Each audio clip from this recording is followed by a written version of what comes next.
my video blog, and this morning I have the special privilege of catching a few minutes of Dr. Ali's time. I'm in his office in Marylebone in central London, and I know you're flying off somewhere today, so thank you for giving me a few minutes. My pleasure. I know you're going to be speaking in London soon to business people about what they can do about their health, but I wanted to ask you some questions. What I know about you as a medical doctor and all the breadth of training you've had in healing, the depth as well. You know, I understand that you studied Ayurveda in India, and you went to China. First of all, I'm a doctor. Exactly, so you build on top of that. And so what I understand is that you really were at the forefront of integrated health, of bringing all these disciplines together. Is that right? I coined the word integrated medicine.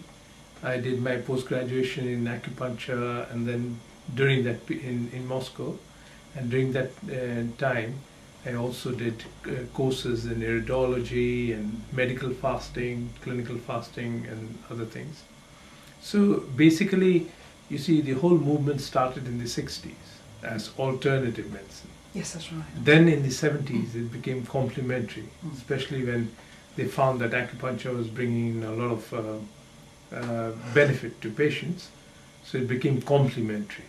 Now, doctors like myself in the 80s, who specialized in complementary medicine, we couldn't call ourselves complementary medicine, so I called myself integrated medical specialist. Because that's what you're doing, you're integrating all these healing modalities, what you understood about scientific medicine.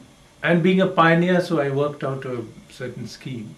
First of all, the treatment is divided. First of all, you have to diagnose properly. So I use methods like iridology, tongue diagnosis, and things like that. Show me your tongue. Yeah. So the tip of the tongue has got red spots, which means that you have a certain craving for carbohydrates or sugar or something like that. Then the sides of the tongue show signs of eating fast. You tend to eat fast, or you eat more acid things, one of the things. Okay. So that's just a quick glance. Just you can see from the tongue. Yeah.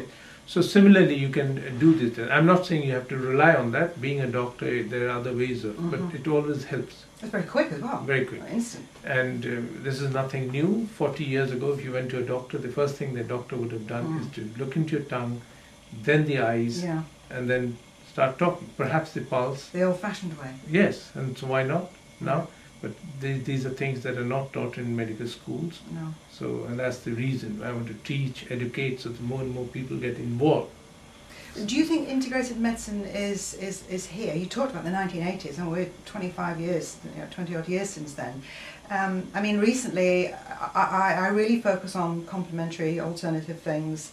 But recently I had to see a doctor. But I managed to get, there was one doctor who, really homeopathy, I don't know what you're talking about. But another doctor was very respectful of the fact that I had chosen to do that, and we managed to blend it and integrate it. But it's kind of a bit of a struggle. So how can we, as customers of the health service, customers of doctors, how can we get our doctors to open up a bit more to this way, to encourage them rather than feel like, I don't really want to tell my doctor I've seen a homeopath? How do we get that opening? See, the reason why a lot of doctors are getting interested in these things is because the patients are questioning.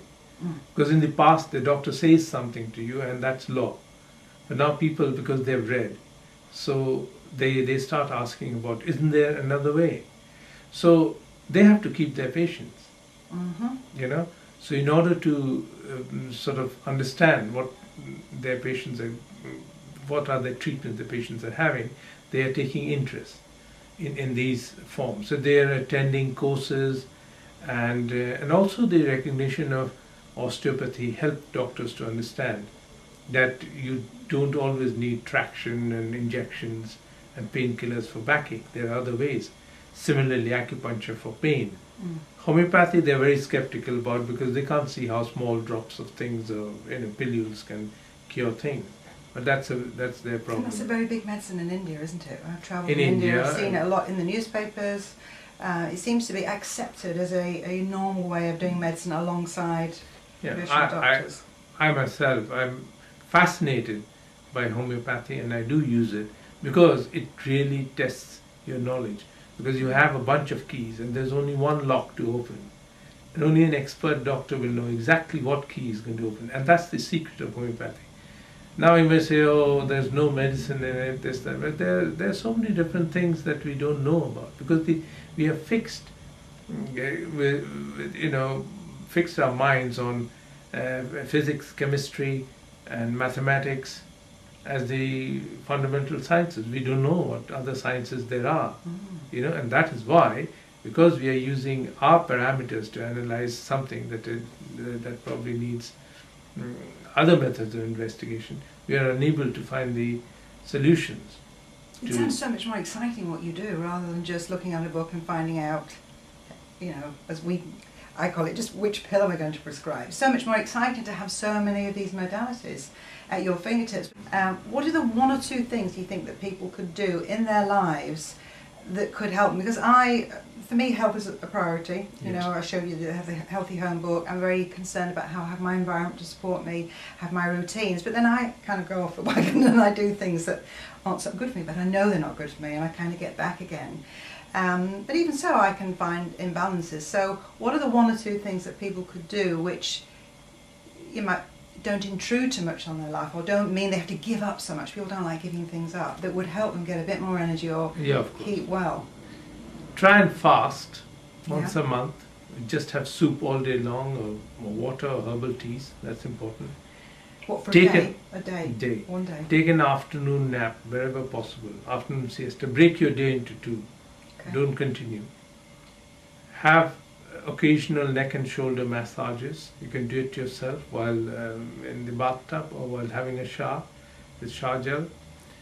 Then make sure you drink enough water. Eat slowly and avoid excess citric fruits. Lemons? Yeast products, yes, lemon, orange, grapefruit.